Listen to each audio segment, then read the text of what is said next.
Hey guys, and welcome back.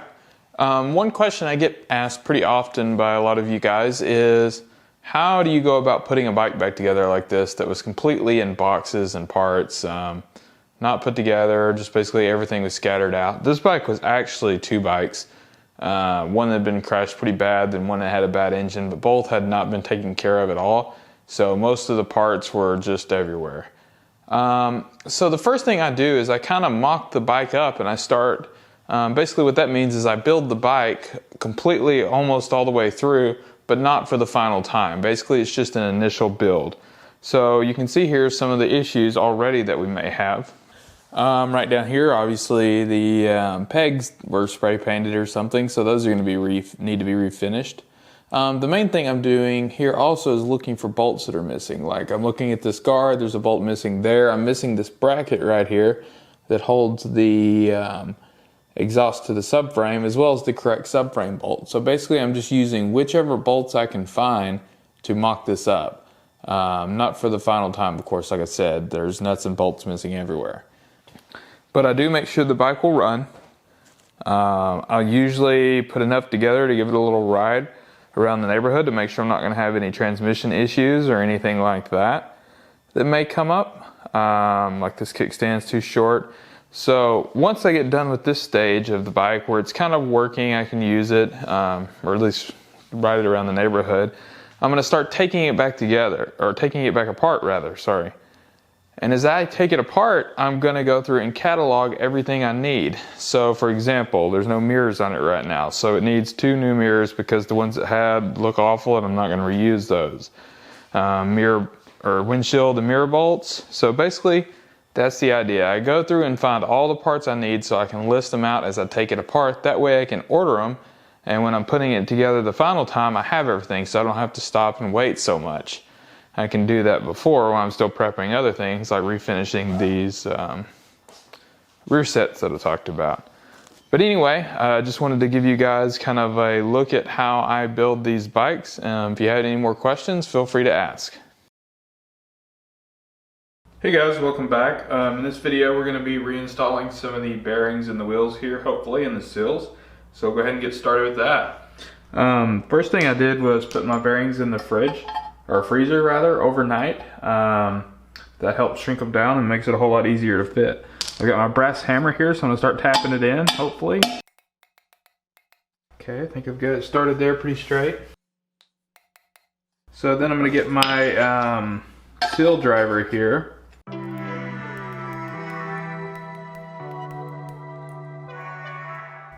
Switch to a little bit smaller one. Apparently this one's got a bit of damage. So that's surprising.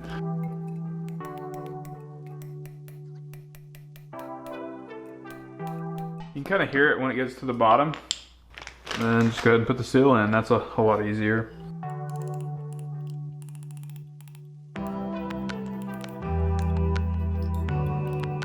There we go. Okay, so that one's in. And then I'll just put a little bit of grease right there on that seal edge, and then we'll flip over and do the other side. Okay, the other side's going to be exactly the same pretty much. The only difference is you need to be sure to put in this spacer tube first. It's just going to drop right in there. I'm going to do this bearing the same way. It's been in the fridge also.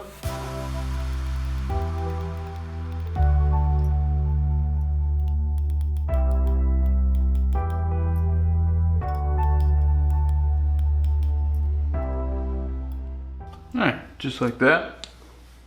So I just went ahead and installed that seal just like that right there. The last thing that'll go on are these little covers right here that go through the axle. Okay, now we're going to start on the rear wheel. It'll be almost exactly the same way. We've got one of the 2 big bearings that come in the set right here on this side. I'm going to start tapping that in.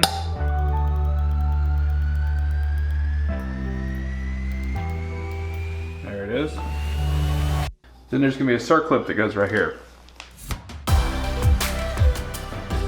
Right there like that, and that holds that bearing. Now I'll just put that dust shield seal. Alright.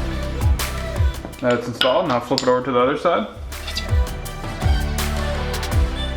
This is going to be where this needle bearing goes. You don't actually have to put this side in first. It's not necessary.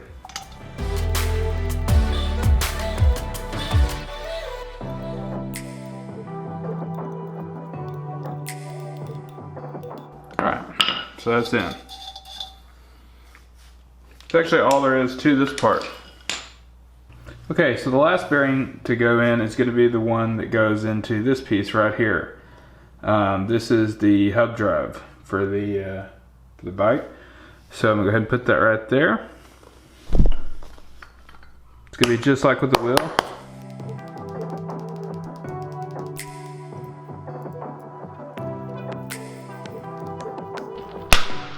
There it is. Make sure it doesn't have any rough spots in it. Nope, good to go. And lastly, we'll put this seal in just like we did on the other side. There we go. And that's installed. So I'll put a little bit of grease in there just like I did on the front. Okay, so next I'm going to be installing the brake rotor here. It pretty simply just sits on right here. Make sure this is clean. And then the recess goes outward. So just like that. Then we'll go ahead and install new brake rotor bolts with Loctite on them.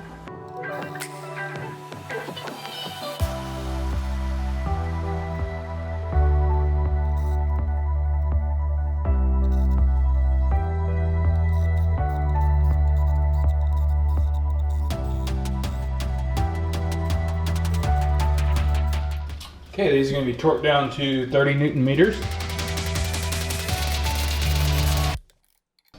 I'm going to crisscross pattern.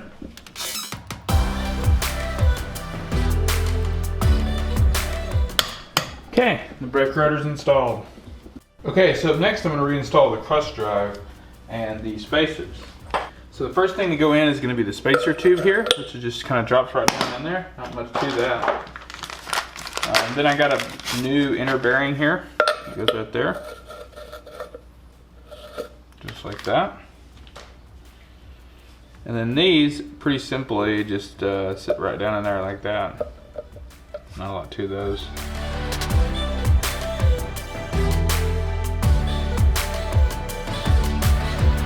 Just like that. And the crush drive simply just pushes in there.